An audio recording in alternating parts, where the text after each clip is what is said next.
Where's my countdown? There we go. Hey, we're live. Welcome back.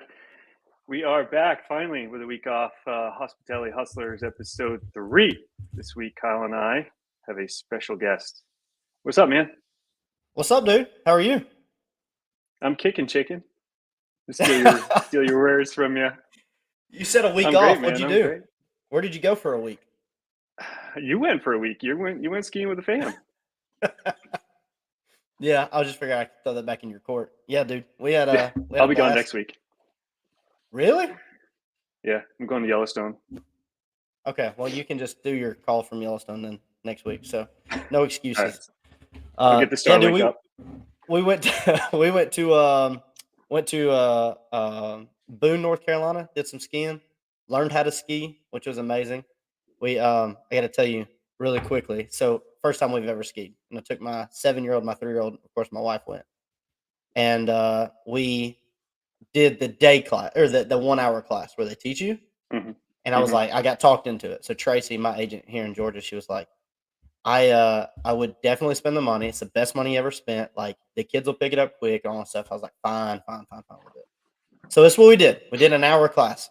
Best money I've ever spent in my life. It was like pretty cheap too.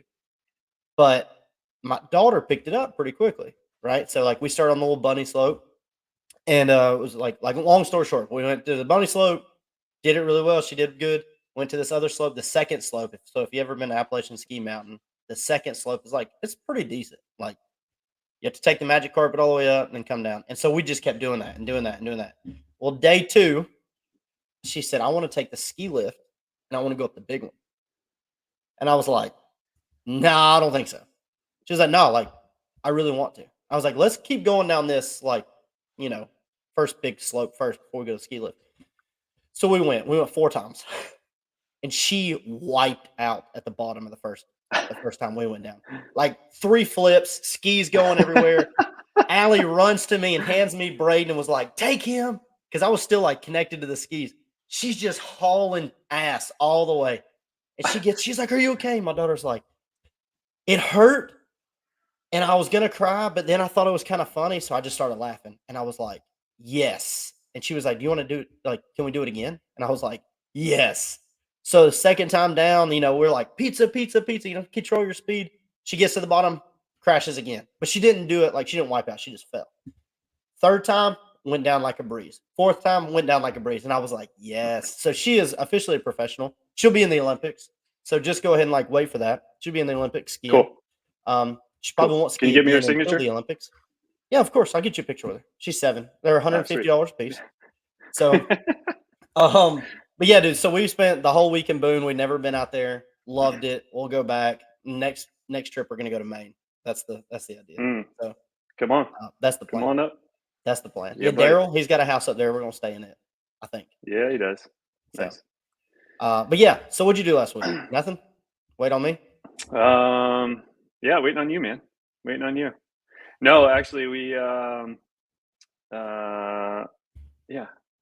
No, nothing crazy last week, I don't think. I gotta let me look at my calendar. Nothing like that. We did go skiing Monday though, because it's school vacation week up here. Okay. So yeah, it was good.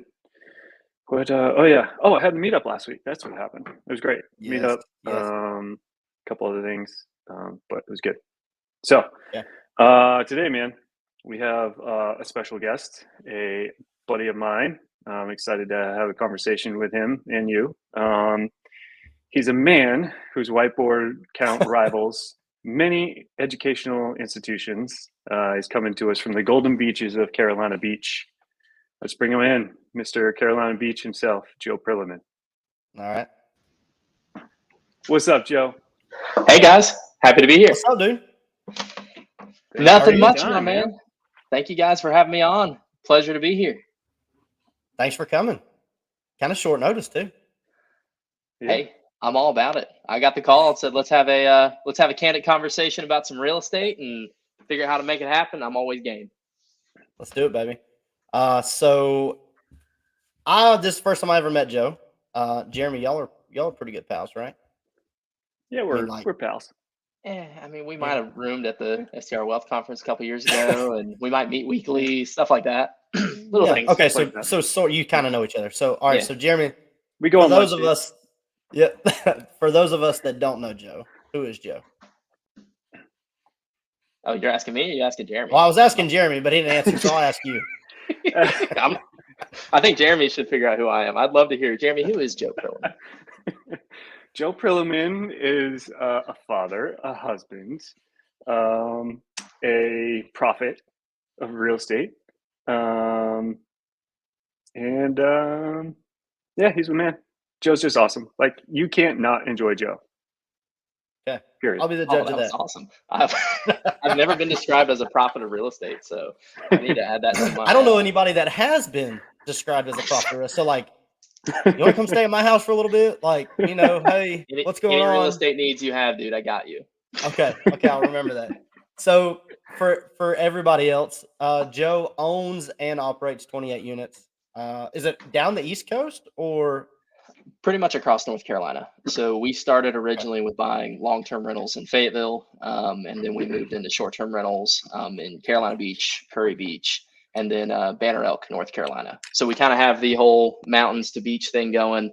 And then I've had some struggles with shiny object syndrome. Not gonna lie, I got a couple midterms spread throughout the state. We got 2 units in Chapel Hill and 1 in Winston. And I was born and raised in Winston-Salem, so I feel qualified to have that one. But the Chapel Hill one was just kind of like, woo, let's go, make this happen. And yeah. Is it making any money? I mean, yeah, sometimes. Sorta? Yeah, sometimes. They all make money long term, man. It's real estate. The tax benefits, appreciation, like all the things you got to tell yourself to make sure that it's a good one. But yep. Yeah, man, it's all fun, and like it is cash flowing well now, and so it was just a little interesting to be like, hey, like my main thing is here at the beach, and now I'm traveling 2.5 hours to set this place up, and I got a million stories. So much fun. Well, we don't have the time for a million stories, but we could definitely have you back on and have some better questions for some stories. So I have a good amount of questions that I have for you. Sweet. Jeremy, do you want to kind of kick it off and see kind of where you want to take this thing? And yeah, this is live. So I mean, this has got to be good the first time. This is live, so it better be perfect. It better be perfect. Can't redo this. No. Yeah. So Joe, since you are on the Hospitality Hustlers podcast, what does hospitality mean to you? Oh, that's a great question. So for me, hospitality is really kind of like a servant leadership mentality of putting your guests' needs first. And so it's like going out of the way to like make sure that they're going to have the ultimate experience that they can have. And the interesting part is trying to juggle how to do that really, really well to serve your client, but also do it in a way that's profitable, because you've got to still be profitable in this. We wouldn't be doing this if you weren't making money, but you still have to provide like an extremely great guest experience. And so that's what I'd say for what's hospitality to me, is putting them first. It's pretty good answer. I love it. Yeah. I heard something the other day, and it was imagine like, okay, you're serving a lower class family that saves up all year to go on one vacation every weekend. I don't want to say lower class, just, money's tight, it's rough, but they save up all year to come for 3 days to Banner Elk or wherever you have your properties in Carolina. And if you don't deliver, you just ruin their entire vacation. Oh yeah, 100%. They saved up for an entire year for 3 days. Yeah. To take, So if you put that on the forefront for every single guest, and you actually genuinely give a shit, that will help you deliver. Yeah. Because I mean, it was tight when we grew up, and if we went somewhere and it was a poor experience, that's a problem. It's not like, oh, we're just going to come back next weekend and try it again. It was like, this is it. Yeah. Absolutely. So, and I love that because it's so simple, but it's just not easy to do. It's okay, I'm actually going to give a rip about my client, I'm going to give a rip about my customer and about the experience that they have. And I'm going to go above and beyond to try and provide an amazing stay for them. Now, does that mean that we drop the ball? Yes, we drop the ball. We have plenty of things that have happened that have caused bad guest experiences. But then it's not so much the, okay, like we screwed this up. It's the response now to that, to make sure that we can then come in and try to fix it. Because the last thing we want is someone, again, save up all year to come spend 4 days in this dinky little condo that I have on the ocean, and it isn't fun. But it's hard not to have a fun time at the beach, and so you can kind of have a little bit of a competitive advantage there. But yeah, guys, I just love being able to provide that for people, of just kind of like a rest and relaxation. It's a cool spot. I like it. I love it. I love it. All right. Yeah. So Joe, you've been how long you been in real estate? 5 years? 6 years? No, longer than that now. 7? Yeah, so we bought our first one in 2018, and that's when we were back doing like long-term rentals in Fayetteville. But I started really like researching and getting into the game really like 2016. So there was a good 2.5 years of just like books, podcasts, going to every meetup I get my hands on, of just gaining as much knowledge as I possibly could before really having the confidence to jump in, which it's funny. I like to think back to that a lot, because it's like whenever we were doing our very first deal, if you look at it compared to like what we do now, it's like so small on the spectrum. It's like I could basically do that deal in my sleep. But whenever we were first getting started, like that was the biggest thing that had like ever happened to me. I was like, I'm gonna go bankrupt. I'm gonna have to work for my dad till I die. It was like, if all this fails, like we're gonna be completely broke. But it's like you can also switch that where it's like, I didn't have anything to lose. We were already broke, so it's like, let's give it a shot. And so it's like it just really depends on how you frame something like that. And I'm more of a glass half empty or glass half full kind of guy. And so yeah, we just sent it, had a blast. You know what that's called, don't you? Like that first deal, that first, like all those feelings. That's like your like one of your quantum leaps. Okay. Tell me more. There we go. So tell me more. I love those words. So it's like I do real estate. Yeah. So like when you make a quantum leap, it is like like you're going for something that scares the absolute crap out of you, right? Like, but you know that you have, like, it's a totally different, like you just shifted your whole paradigm to be that real estate investor, that short-term rental operator. Like all that comes with that is your next leap. Because if you don't ever make that leap, then you're continually like, what did you do? You sold industrial equipment, right? So like you would have never stopped selling industrial equipment. So that's your quantum leap to the next step of your life. And with that comes help from somebody else. Nobody in this entire world history has ever made a quantum leap without the help of somebody, be it an assistant or a coach or somebody wrote something in a book that you're studying. There's always been somebody else there. So quick question, who was that? Ooh. So I can't boil it down to just one individual, but okay, that's fine. It was definitely a cultivation of a ton of people coming around me. And that's the funny part, is like you never think this way, that like all the people that have like climbed the mountain would actually want to throw ropes down the mountain to help you up. But I mean, I found the exact opposite. Like I really got thrown into the kind of like, I mean, BiggerPockets was such a huge influence on me whenever I was getting going. And like I was able to find my community there and listen to the podcasts. And then like everyone I talked to was very much like, hey, like I want to show you how I did this and teach you how to do it. So much so that actually when I was first getting started, I used to reach out to landlords on Facebook Marketplace, as if like they put us all their information because they're like trying to rent their properties. And I would call them and say, hey, I don't want to rent your property, but if you will let me buy you lunch at this burger joint here we have in Wilmington called PT's, I was like, if you'll let me buy you a free lunch and like, or if you'll come and sit down with me for lunch, I'll buy you like a free lunch and just tell me your story about real estate. And I think I had one person tell me no.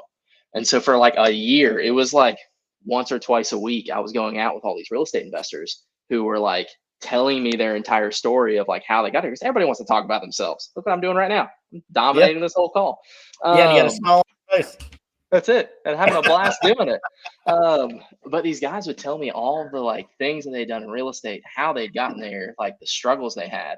And I learned more of what I didn't want to know in real estate, or like what I didn't want to do, than when I actually learned of like what I want to do. Because like some guys I'd sit down with, they're like, yeah, like the eviction court guys, they know me by name.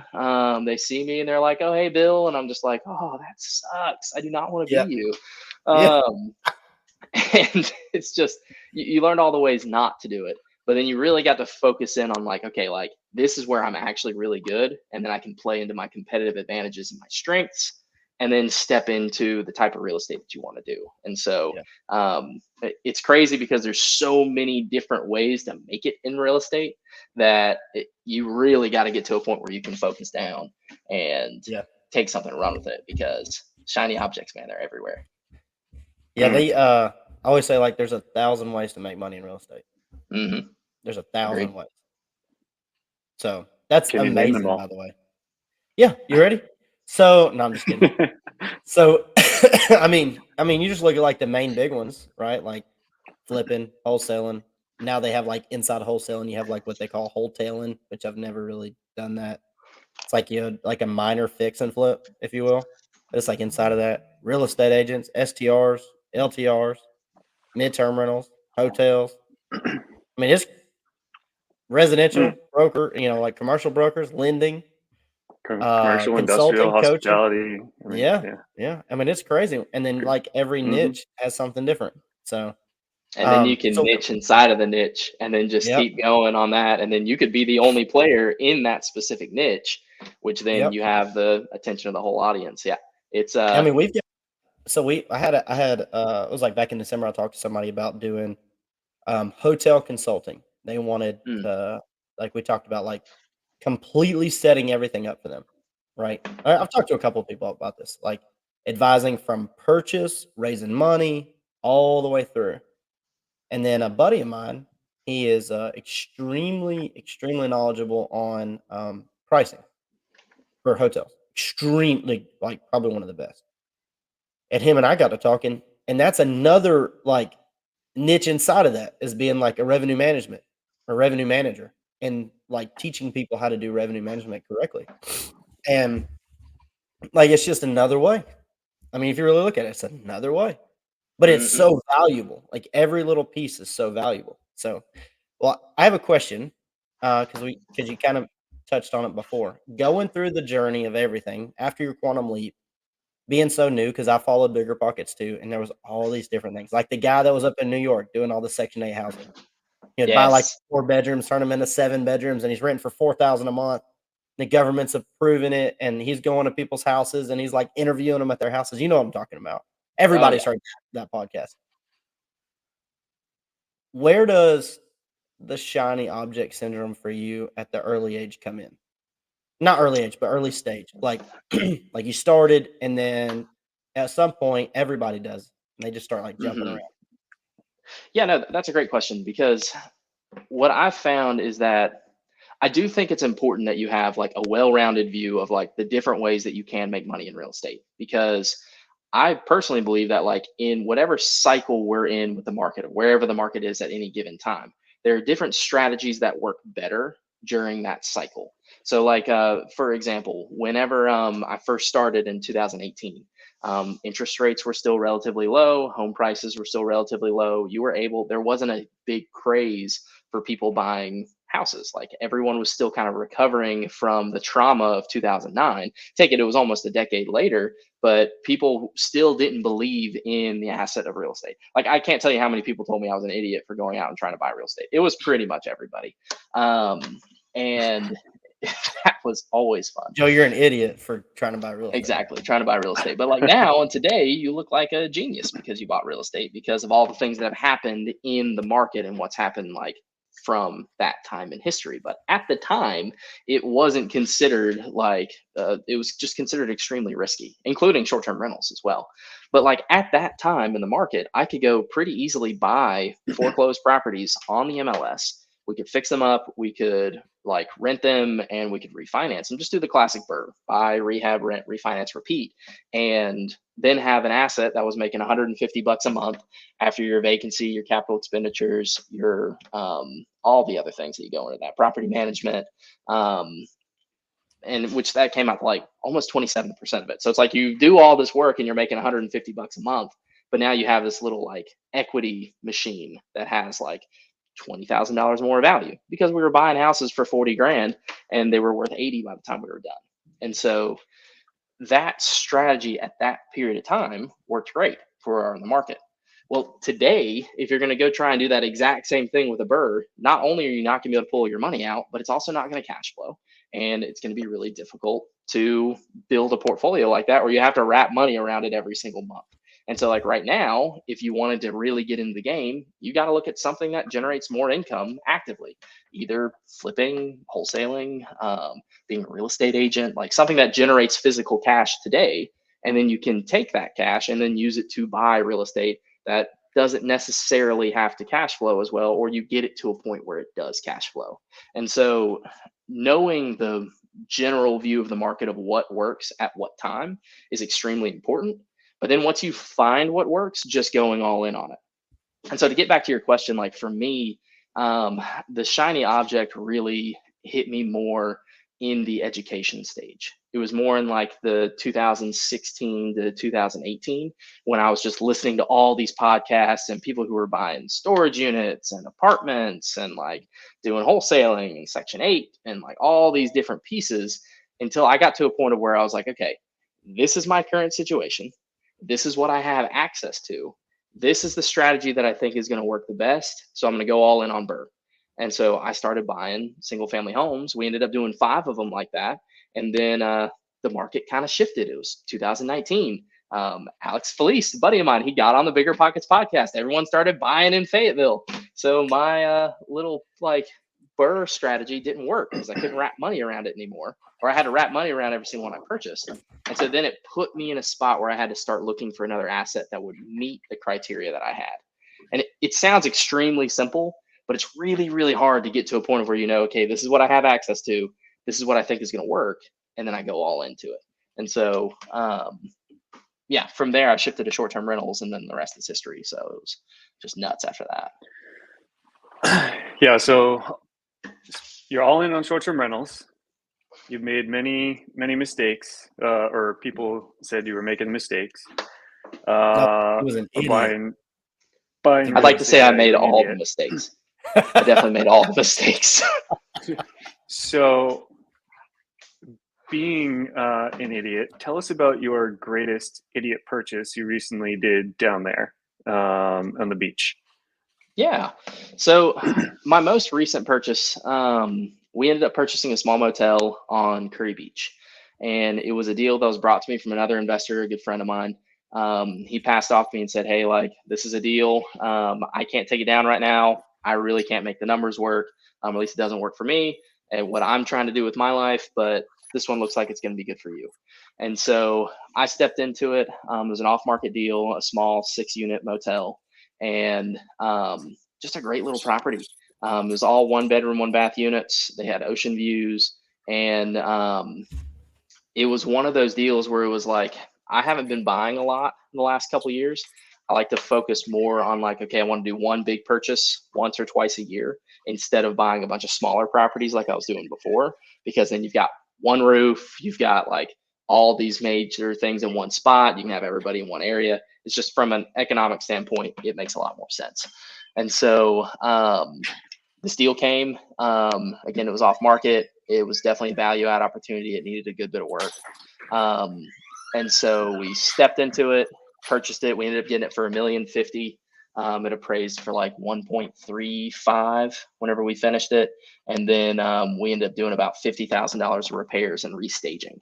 And so it was interesting because we bought the property. We were supposed to close in April or in May, and then we were going to be live in June, but we ended up having some issues with our financing, and we ended up purchasing a property, like actually closing on it in June. Well, if you know anything about short-term rentals at the beach, like that is your peak season. And so it's like, you have got to get this thing up and running as quick as you can go. And so we pretty much closed on it, and it was like 24/7 for the next like 30 days. And so we ended up actually getting all 6 units restaged, renovated, and running by the July 4th weekend. And 100% like, it was nuts, dude. absolutely crazy. Michelle was like, I don't even know who you are anymore. It's my wife. And she's like, I haven't seen you in a month. And you're like, I got this luscious long hair now and I don't know what to do with it. Right. I was just like, oh, this is me now, babe. I've been living at the beach. Yeah, it was definitely a wild ride. But man, we got that thing up and running, and it was just like, hey, we're just gonna hit this as hard as we can until it is running. And then we got it launched and stepped into where we were able to like capitalize on the rest of the season. And I will say the biggest thing with that deal was relationships. Relationships with the people who knew that this is the type of deal that I like to do. So they brought it to me. Really, really great relationships with like a local bank that ended up funding the entire thing. And then on top of that, like they came back after it was done. It's like, hey, you're crushing it. Like, here's like a line of credit on the property. And so like they were able to bend over backwards to help me be successful because they were able to see my previous track record. And so now we're at a point where we're pretty much now, we don't have any money really in the deal, and it's cash flowing great, and it's got a lot of equity, and it's stepping into our first actual full summer season. And so that's awesome. Yeah, man, that's like awesome. Just being creative, like working on those relationships and knowing that like we didn't start there. Like we didn't start with being able to take down, $1 million motels and put all this money into them and make it happen. Like we started with $40,000 houses that were like, I walked into that house and I was like, I have made a grave mistake. I was like, this thing is just like falling apart. And I was like, this is the coffin that I bought myself. And now at this point we're buying like motels and growing, and it's like it happened over a 5 to 7 year span of just constant, we are going to make this work, and not like staying down, because we got hit so many times in the face of where it was like you only lose when you don't get back up. And so I know that's a really, really long way to tell that I bought a 6-unit in Curry Beach, but I was actually I didn't hear anything after you said 6-unit. So you're going to have to repeat a lot of that. Restart it. It's yellow. It's called the Sunseeker. I still haven't gotten the original Google reviews taken down. I've got like 1 3-star from a guest from like 5 years ago that wasn't mine. It's hilarious. And it's crushing it. That's awesome, dude. We had something similar with the Google stuff. And it's like, people are some people are just stupid. And when it comes to reviews, but we inherited 200 reviews from the past ownership because Google can't get their stuff together, and they merged both the profiles together, and they were like masking each other, and they merged them. And I was like, no, like I don't understand. So then I had to go in and flag like every old photo, and so they removed those, but they merged all of the reviews. So I have like 200 reviews or 180 reviews from the previous ownership, and it was like a lot of them are like surprisingly 5-star. And then there's a lot of like, loved the experience because they had a beautiful dog. And I'm like, how is this a okay thing?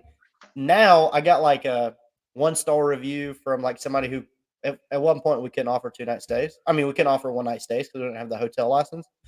So we were doing the 2 nights, and we had somebody calling like, hey, can we book a room? And the team was like, no, I'm sorry. Like we can't yet. And the health department actually said they were going to like check us. So 30, 40 calls, and like 10 of them were probably the health department, just seeing if they could book it.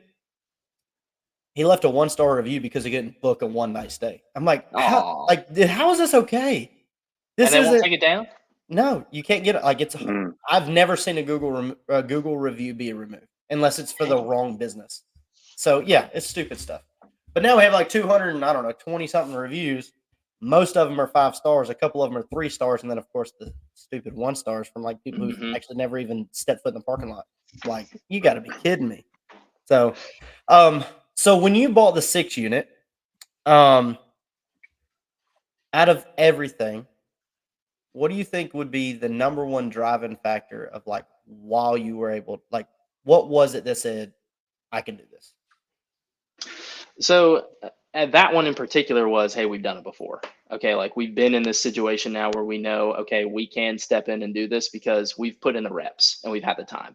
And so like we knew that, okay, how are we going to fund this deal? How are we going to get the funds for the down payment? How are we going to get the funds for the renovation? Like anything that we can tap into from across our portfolio. Like I like to do kind of a essentially I keep track of where we're at from a personal standpoint of like, okay, here's the assets we have access to, here's the money that we can access, here's any potential lines of credit we have. So just from like a practical standpoint, like we knew that, okay, we have the means to take this deal down. But it was also kind of like, hey, in my opinion, this is a deal that's so good, like I would be stupid if I said no to it. And so there's very few really good deals that run across your desk, especially in today's market. And so it was one when I saw it, I was like, hey, we can't not do this deal. And so no matter what we run into, we're going to have to do it. And that came from the 5 to 7 years of experience of just being told no so many times, and like running over deals with other investors who are in the business of just going like, hey, like, is this a good deal? And then them looking at it and going, no, this is a terrible deal. You're going to lose your shirt and go bankrupt. Don't do this. And so having that community of people that can come around you, and you don't have to find someone who's like 10 steps ahead of you. You really only need to find someone who's like 1 or 2 steps ahead if you really want to like do this, because they've learned the lessons that you need to learn. And yes, they're still learning lessons, but you're going to get the most value from someone like that too. And that was probably the main thing that did it. Was we were comfortable in our niche at that point in time. We had already built up a team to that point, and I had devoted a majority of my time to generating as much active income as I could, so that when opportunities came, we could take that active income and throw it into real estate. And so if you want to boil down my entire strategy the last 7 years, it is truly that, is make as much income as you can so that you can take that income and invest it and live beneath your means. Like my wife and I, we house hacked for the last 5 years. We just moved out of it just because we had a child, and she's awesome, but you can't like have a baby in a house hack. I'm so sorry. I know people do it, but it was like, that was the breaking point for us. But it's like, we live like no one else, so we could live like nobody else does today. And so I'm the crazy dude who tells people to go buy houses, who's now renting a house, because I think renting is a interesting segue into stuff, but where we're currently at the market. But we can get into all of that. This is live, baby. Send it. Don't stop now. Send it. Send it. Don't stop. No. I'll let you guys direct this. We're about short-term rentals today.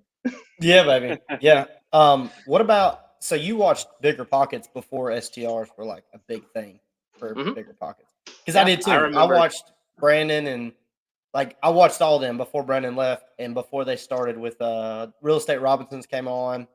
Tony came on as a host with Rob Built came on as a host. Like before them, we were like diving into that, and we're like, I don't know anybody doing this. So like we joined a mastermind.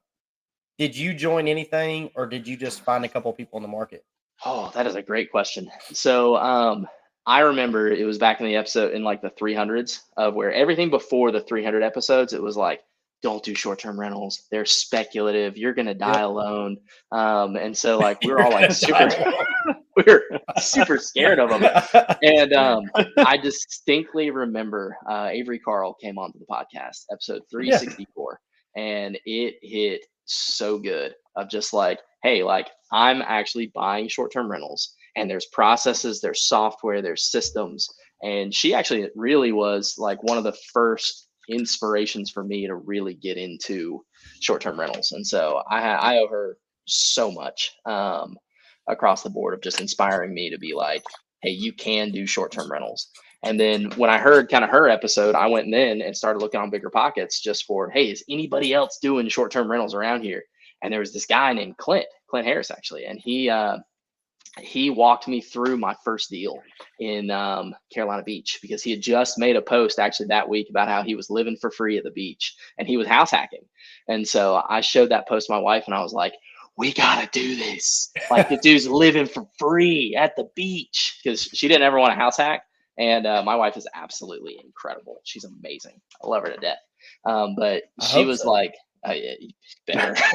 It's like, she dude, next time we got to have her on. Dude, she hates real estate. She don't want to talk about real estate. I talk about it constantly. She don't want to talk. We're just going to talk about you. We're not even going to talk about me. She's going to be like, tell me all the. I just said you were going to be on. this guy made me drive to Carolina Beach every night and lay floors. Yeah, that's probably what you would hear. What's her name? We're not gonna talk about it. Her name's Michelle. Michelle. Okay, Michelle. I need to. What's her phone number? You just want to give it to I'm me not real giving quick? you her phone number. This is live, bro. I'm not giving you her number. But At the end of the day, we gotta have fun here. If it's not fun, I'm having a blast. Are you not having a blast, Kyle? if Michelle was on, I'd be having a lot more fun right now. Well, the moral of the story is to convince my wife to house hack. I was like, what if we could walk to the beach and see how that goes? And learn how to surf. And we'll learn how to surf. And gosh, I'm so bad at surfing. I know I look the part, but so bad. But I'll get there. And so, yeah, man, it was like, hey, here's an opportunity where we can live for free, eliminate our biggest expense. And it all came back to the community of other people who were doing it that were willing to like walk you through it. And so it's like, that's one reason why. So I don't host it anymore, but I used to host a Wilmington investor meetup, and I ran it for about 5 years, of where it was just like, hey, if you're trying to get into the game, meet here. We're just going to talk about it. And I mean, there at our peak, we probably had 75 people showing up just to talk about it. And it brought so much joy to me to be able to help people go from, I have no idea what to do, I'm lost in this soup of just craziness of trying to figure out what works, and then kind of being able to be that helping hand for other people, because I wouldn't be here without the people that lifted me up to this point. And so, but yeah, to answer it, it's a mix of a ton of people, and seeing trends that were coming through, and honestly, just putting yourself in positions to get lucky. Like, doing the work, eventually you're going to step into a spot of where it's like, I see this opportunity and now I can reach out and grab it, and everybody else around me can't see it. And so everyone's going to tell you you're crazy, but you just got to go for it. 100%. I agree with that. Jeremy, would you agree with that? Yeah. No? Oh, yeah. Anyone ever told you you're crazy, Jeremy? Me. No, Me. Yeah, every day. Every day. Every day. That's right. I saved his numbers. Crazy Jeremy. Yeah.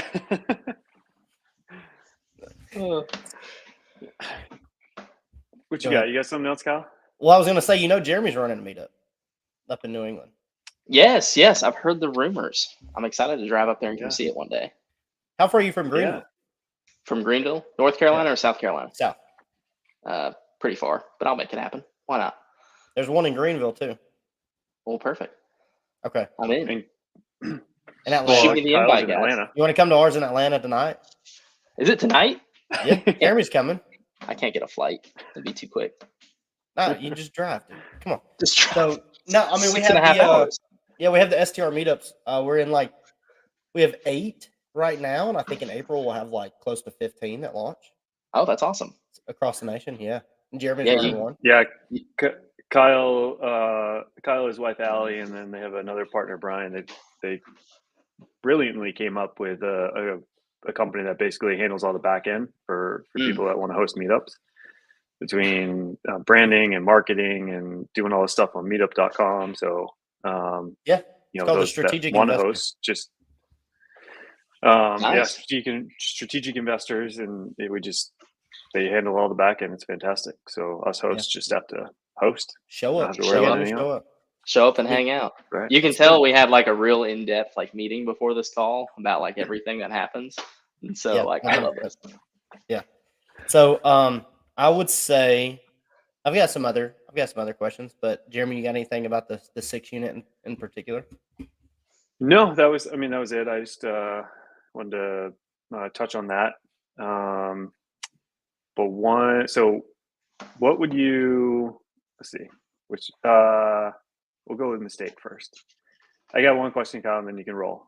So Joe, you've had quite the journey thus far within real estate. What's one mistake that you've made? And I know it's hard to pick one, but one mistake that you've made and what you learned from it. Yeah. So I would say the biggest mistake I made right off the bat was, oh gosh, I just have so many mistakes that I don't even necessarily know if it needs to be the biggest mistake, but Probably trying to go too fast too quickly, in all honesty. Like trying to skip to the like I'm this like successful real estate person without actually going through the work that it takes to get there. And so realizing like there's no shortcuts to doing this. Like you're going to have to be the person who makes the calls. You're going to have to be the person who like coordinates all the stuff. And I tried to leverage things out faster than I should have. So everything from renovations to like actually running my portfolio, I tried to get to a position of where I could hand that off quicker without really understanding the actual processes in it. And knowing that, I was then passing stuff off where I didn't have clear direction and communication. And so going back and relearning from that mistakes of where it's like, you kind of just have to have a dichotomy between both of where it's like, okay, I'm not involved, but I'm also like actively involved. Like I would always swing one direction or the other, if that makes sense. So I would either be like, I'm completely involved and I'm handling every single little detail, or I'm like completely passive, don't talk to me anymore. And I had to find the realm of where it was kind of in the middle, and it was like a tiered thing of where it's like, okay, I'm more involved right now, and we're gonna slowly work my way to a point of where I'm kind of out of it. Because 𝗙𝗻𝗋𝗄𝗎 actually did a really great post about this on his Twitter the other day that I loved. And it was I'm not a control freak. I just want it done right the first time. And so it was like understanding that it's like, okay, I'm still learning this process, and it's okay that I'm involved more and that I'm spending the time to do this because I'm learning the lessons, I'm working on me. And so that is really what I learned from some of my earlier mistakes of just trying to get out of the game too quick and trying to move on to the next thing when mastery takes time. That's pretty good. I like that. Yeah. I think we all go through that. Yeah. Everybody. And like with like with us, so my wife does mainly all the operations on the back end. She works with we both work with a team, but it was mainly her building like the company playbook and all that stuff. And we didn't onboard our first VA until we were like 10 in. And it was rough. And then Sjogren, our coach, he used to say all the time, like he went through like 4 or 5 VAs before he found the first good one. And he's like, yeah, typically it's not them. It's because you suck at being a leader. It's you. Yeah, it's you. I mean, yeah. How do you hand off something that there's no system in place? Oh, 100%. Like, and it's taking that extreme ownership to realize like, hey, this is my fault, and I understand that, and I am a good enough leader now that I'm not going to let that happen again. And so that requires you to pull yourself back into your operations and build processes, procedures, which I don't know if y'all know this. I'm not a processes and procedures guy. I'm more of like a let's hang out and be friends kind of guy. yeah. I'm very much I like to create chaos and issues, and it creates a lot of fun and exciting stuff. But like the day-to-day operations of just that grind, it's not me. And so I'm thankful that I have people around me now that can help me do that though. Yeah. So what would you give as far as advice? Like if there's like one nugget you could give somebody for going through that mistake in that lesson, what would you tell somebody else that's growing? Yeah, it's simple, but it's not easy. And anything that like, don't invest in anything that you don't understand. And so that really should be like the first one of where it's, if you don't have a clear understanding of how you're going to be making like net dollars in your bank account, don't just step into these things. And like, it's kind of a trust but verify mentality. And so I'm all about like creating chaos and like doing these great deals and whatnot. But at the end of the day, like you really need to take the time to ask yourself, is this what you really want to do? And where do you actually want to go? And so if you understand your goals better, you'll be able to set a better plan to work backwards from what you need to do, because not everybody wants to own like a massive portfolio. I just remember when I was trying to do single family homes, I was talking about how I'm just going to scale this thing and we're going to like go as hard as we can. We're going to try to do 10 deals a month. And I went to this little dinner, and a guy named Matt Faircloth was there, and I was chatting with him, and he looked at me and he was like, do you really want to own like 200 single family homes? He was like, because, that's like 200 roofs. It's like 200 HVACs. That's like 200 like people that you got to work with and all these different things. And in my head, I was just like, yeah, let's go. We're going to do this. We're going to go as hard as we can. And not realizing that it's like that wisdom like really came. I didn't even realize that that was like something that I was going to really need to hear until a few years later when I was actually trying to scale and grow and like build these up. And so just know you're not going to do what you're probably doing right now forever, and it's going to mold and evolve, but take the time to really invest in what you're trying to do now and understand it. That's awesome. I would love. Did you ever put together like a business plan for buying single family homes? Oh, dude, let me show you this. He was talking about my whiteboards real quick. We're just gonna walk around real quick. I don't even know if I can get my little thing to do this, but let's change this background off. But like, I'm kind of a business plan nut. Like, I love my God, whiteboards and business plans, and like, I got whiteboards everywhere, man. Like, it's kind of my jam now. But I wasn't kidding. Joe, the whiteboard owner.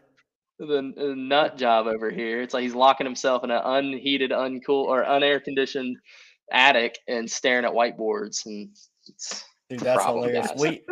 I ask you that because like your goal at the beginning, like what you were saying with single family, was identical to mine. I was like, I had it wrote up in in a Word file of like all the single family homes we're going to buy because we're going to rent them, and then we're going to buy like. It wasn't 10 a month. I think it was like 10 a year, and we're going to burn them all. And we're going to do like, okay, they have to make $300 a month. They have to do this. Okay, I could retire in 20 or 15 years. Like I could do this and I can do that. And it just was funny because I came across it the other day and I was like, whoa, look how different everything has been. Yes. I was like, look how naive I was. That's really what it was. Like, I was naive to think like this was the only way when there's so many other. Back again, 1,000 ways to make money in real estate. And so I was like, man, but you said that, and it reminded me of coming across. I don't think I deleted it. I think I'm put it on my wall or something. Oh yeah, you got to frame that thing, dude. Next to my other one that says, "Don't be a little bitch." So I've got children on this podcast, man. Come on. Sorry, Jeremy. I've got I want to find it and frame it. I was told I couldn't pull that down because it's authentic. My coach taught me that actually. There you go. So I love it. But Jeremy said I couldn't pull it down. I was like, hey, I can pull it down for this podcast. He was like, nah, dude, just leave it. No, not today. Not today. Not today. So but yeah, anyways, again, it's not about me, it's about you. So I just thought it was cool though, because I came across it and I was like, look how naive I was. Did you have like the Podio workflows and all that jazz too? No, it was just a very simple. No, it was just a very simple like, this is what I'm going to do every month, and it's going to take this long, and we're going to generate this much cash flow all the way through, and it's going to be this at the end of the road. And then I was like, then we did our first STR that we owned, and I was like, we just 4x the income. Right. Yeah, it's pretty nuts. Whenever I was doing our original ones, and I pretty much calculated that like a single STR was the equivalent of having 10 long-term rentals is really what it came out to from a cash flow standpoint, from a future appreciation, from a tax benefit standpoint. Like it really it took it to the next level, but there's always a trade-off. Like now we're working a lot harder with that original one, and you have to be able to scale large enough to where you can hire the tools, the systems, the people to be able to manage those ones for you. And so you just have to know what your trade-offs are. Like I love short-term rentals because I think they're a springboard to being able to do larger deals in the future. And so if you want something that can give you the best cash flow pretty much today, you've got to figure out how to do something that is a higher income generator. And so that's why I love short-term rentals. And that's when I've moved into larger properties with more rooms in each one, because you're going to get them at a deal. And so it's just a very interesting way to see how everything just kind of evolves while you're in the game longer, of where it's like you said, I was so naive, I didn't know what I was doing. And now it's just like, but you wouldn't be where you're at without that. And so don't get like anxious based off of the people that you see that have been in the game now. I mean, you're closer to 10 years than not, is what it sounds like, Kyle. And you're a rock star. Oh, aren't you sweet? Aren't you a sweetheart? Okay, yeah, we're don't We mean pushing the to- time limits? Yeah, Or we got any gotta more be short. questions? Jeremy, I think we should end. You want to end with one, and I'll end with one. Yeah. What is one thing or one purchase? I'm going to tweak one of Tim Ferriss's. What's one purchase under $100 that has most affected your life in the last year? Ooh, in the last year, it's probably these blue light sunglasses. I'm not gonna lie. They were like $10, and I know it reflects off it, but now my eyes aren't burning whenever I'm staring at the screen all the time. And so, yeah, these have been Makes you look incredible. prettier. Thank you. I appreciate that. Anything helps, in all honesty. So, Well, I mean, that's what I was saying earlier. No, I'm just kidding. Don't cut the hair. Don't cut thank the you. hair. Thank you. Don't cut Keeping the it forever. Braid it. Braid it. Box one of time. love. Yeah. Braid it one time. Yeah. Okay, so the sunglasses for you is what it is. That's it. Okay. I love them. Blue light. Blue light. Blue light. Well, they are I like sunglasses that. too. They change whenever I walk into the sun. Oh, Oh, that's pretty cool. Okay, transition. so they're like transitions. Transitions. Okay. Oh yeah. Okay. Sweet. All right. So I would say, what is the one thing through your entire journey? And I'll give you some examples, but what is the one thing through your entire journey that has got you to where you are today? Like, is it a point in mindset? Is it a point in community? Is it a certain person? Is it a certain deal? Did you inherit $500,000? Like, what is it? The one thing that's got you to where you are today? So I got to boil down my entire success into a single point. Yep. Honestly, if I had to boil it down, it's probably, gosh, that is a hard one. That is a really good one though. Because again, it's difficult to say if one single thing did it, but if you're looking for like a pivot moment, honestly, it was probably spending so much time with my dad, in all honesty. So whenever I first got married with Michelle, I called my dad and told him I was starving, and he said, "Great, I've been waiting for this time." And he put me in a truck, and I went and sold industrial equipment for him. And so he and I had to spend a ton of time together, and he was just an incredible salesman. And so looking at from just the like physical, like how did we have like this type of success in real estate? It was having that time with my dad where we just got to I got to absorb all that information from him of just like how to be a good salesman, because if you can figure out sales, you can pretty much do anything that you want. And so it was a really, really sweet time where we got a bond. We worked together for like 5 years. And so we had a great time doing that. So you think that is what propelled you into? Yeah, just calling, "Daddy, I'm starving, help." Were those actually your words? Like, "I'm starving. Like, can you give me a bologna sandwich?" Or was it just it was something like time that. for me to make some money. I'm not making any money and I need some help. Pretty much. It was like, "Dad, I'm I need to find a job here." And he was like, "Well, good, I've got one for you." And so, Okay. But yeah, man, I'd say it was like spending that time with him where he really got to like mentor me in those initial times. And yeah, that was just a really sweet time in my life. That's incredible, actually.